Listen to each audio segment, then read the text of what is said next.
murderers, thieves, and psychopaths back to the Borderlands and the offbeat world of Pandora. Borderlands 2 is the sequel to Gearbox's now beloved IP, Borderlands, of course. Famously touted as the game that nearly never was, Borderlands has set a high watermark for its unique visuals, hilarious storytelling rife with pop culture references, and near infinite amounts of loot, enough even to make the biggest Diablo 3 fanboy a touch jealous.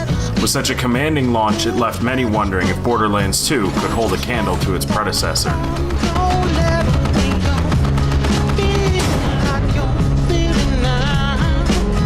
Borderlands 2 starts you off as one of 4 Vault Hunters: the burly, dual-wielding Gunzerker Salvador, the sexy and mysterious Siren Maya, the brave turret-toting Axton, or the stealthy, haiku-spouting Cyborg Zero.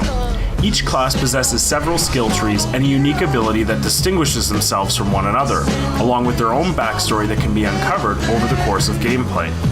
Borderlands 2 is a game that is meant to be played with friends, and makes use of each of those classes' unique abilities to work together.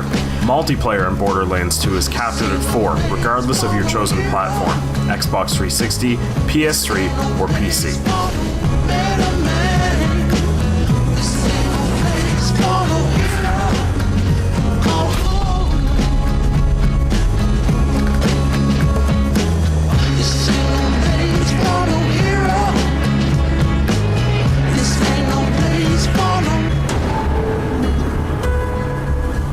The story of Borderlands 2 is fairly straightforward.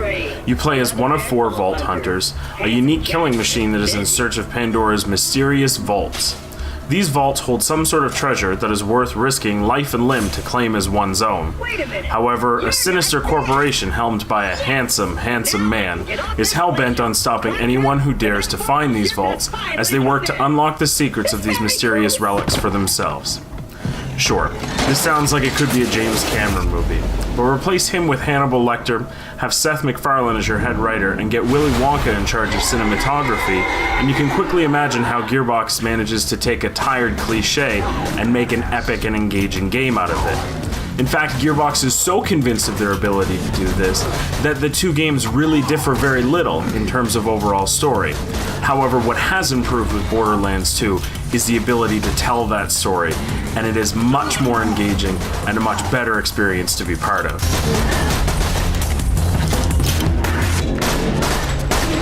If it wasn't striking from the menu screen, the box, or even the first part of this review, the first thing that hits you about Borderlands 2 is its visual style.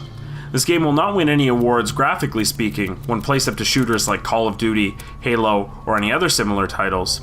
The Borderlands style goes a less traditional route and uses cel-shaded styling, similar to what you might find in a comic book, as its chosen aesthetic. This choice allows for the game to exist in the first place, as the story is massive, and adds to its unique and edgy feel that the series is known for. In fact, it would be quite difficult to pull off what Gearbox intends to had it chosen a more common visual approach. Largely, the style is not that different from the original Borderlands in type, but what is different is the range of environments that you enter with this game, working to further maximize this art style and make it seem more vivid and immersive than the original.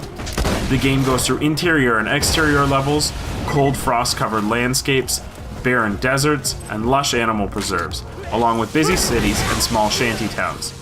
The art direction in this game is not only unique, but shows that a lot of thought went into maximizing its potential on the second go-around. In terms of gameplay, the core mechanics of the game are largely unchanged from the first. This is a game about shooting big guns and finding sweet loot. Borderlands 2 makes both of those things slightly better than the original in subtle ways. Gun control feels a little bit better than the first, and the guns have very specific characteristics based on the manufacturer. This seems a little bit better executed than the first Borderlands, and not only makes gunplay better, but also finding loot a little bit easier and making it easier to manage such a vast amount of guns. Helping gameplay along is the redesign of the menu system that allows for easier access to your skill tree and a much easier menu to navigate for newly acquired loot. Other changes to gameplay involve the addition of relics and badass points that can further add attribute bonuses to your Vault Hunter. These last changes, however, do seem a little superficial and don't add as much to the impact of the game as one might have hoped. The overall message that Gearbox seems to be sending out is, if it ain't broke, don't fix it, which of course is understandable given Borderlands' success, but leaves a lot to be desired when looking at a sequel. Silence. One issue Gearbox still refuses to address is its miserable vehicle handling. Thankfully though, this is not a large component of Borderlands 2. Borderlands 2 is not without its flaws. While the multiplayer experience is a blast to play with your friends, it's hard to tell if that's anything that Gearbox did, or just the fact that you're playing with a friend. In fact, there's plenty that takes away from multiplayer, such as ammo pooling and fights over the loot drops, particularly a problem if you're not playing with a friend, but rather a matchmaking service like Xbox Live. Another problem with multiplayer is the Vault Hunters themselves. While the individual skill trees are nice, and all of the Vault Hunters are a lot of fun to play, it doesn't seem like there's any difference to playing a Vault Hunter in any particular style. In fact, all players playing multiplayer could just go a sniper rifle or shotgun and have similar success. While there is an advantage to this, it ultimately leaves the multiplayer weaker as a result. Gripes aside, it's hard not to like Borderlands 2. Even those who aren't fans of the genre will quickly become engaged by the story and characters, or by the unique aesthetics of the game. As a fan of the series, I had a blast playing the game, but I can't help be concerned that there is a lack of innovation of the series, troubling for the inevitable sequel. Overall, this game is definitely worth your time and offers a ton of replayability through side missions, looting, and multiplayer support. For anyone that appreciates a great story, or just likes lots and lots of guns, Borderlands 2 is an absolute must-play. What started out as a modification for Half-Life has taken on a life of its own in what's become a 3-title series for now standalone first-person shooter CounterStrike. The game code was at the Dalhousie eSports Society first CounterStrike Go tournament to check out all the action and talk to some of the organizers of the event.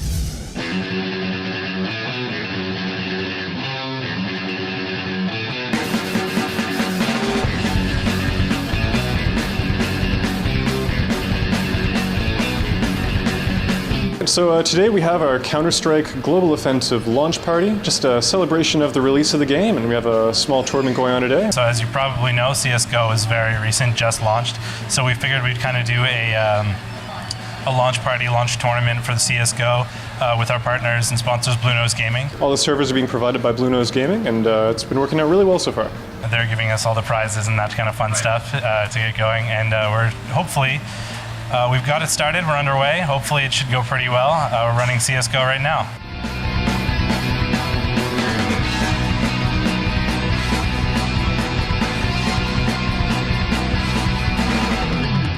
So my name is Eric Jackson. I'm the founder of Barcraft Halifax, and I'm a vice president for the Dalhousie eSports Society. And that society, we usually call it DeSS, is focused on the westernization of esports, particularly in Atlantic Canada, and we promote events and organize events that support the esports scene. We try to focus on competitive gaming, but we do a lot of other stuff too. Mostly our goal right now is to try and bring together a lot of gamers from around Halifax, around the Maritimes, it's a community that's not often represented, so it's one that we'd really like to bring together and kind of make more comfortable with each other. So DeSS is going into its 5th year of operation. We've grown a lot since then. Started with a very, very small group, but now we have over 200 registered members. Right. Reaching out with a lot of events in the Halifax area and online.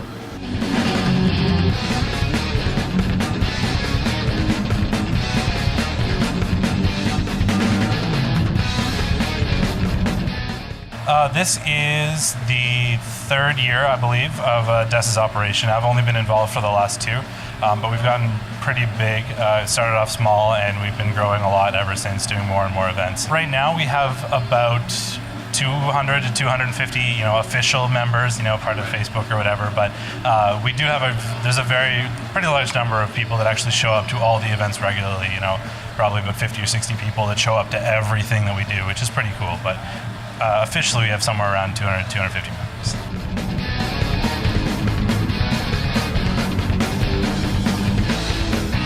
We often do StarCraft tournaments pretty regularly. They normally happen about once a month or so. So you can look forward to one of those coming out pretty soon. We are looking a lot into the fighting game scene. We've done a lot of work with StarCraft, and we'll continue to do a lot of work with StarCraft. But definitely look out for fighting games in the future and more FPS if this works out.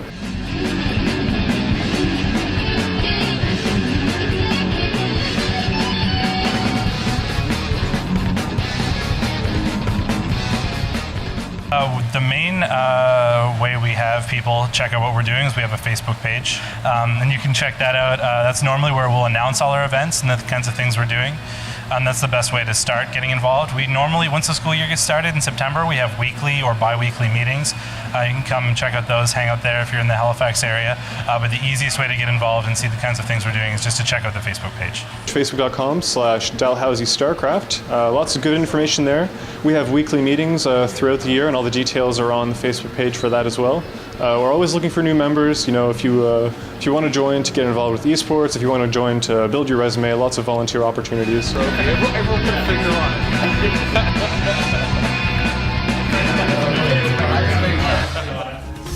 So you can play all different ways and apply your skill sets. That's what makes it so dynamic, is that you can come together with all different types of people, build your own team or your repertoire of however you want to play, what other game you want to play, and anyone can play it.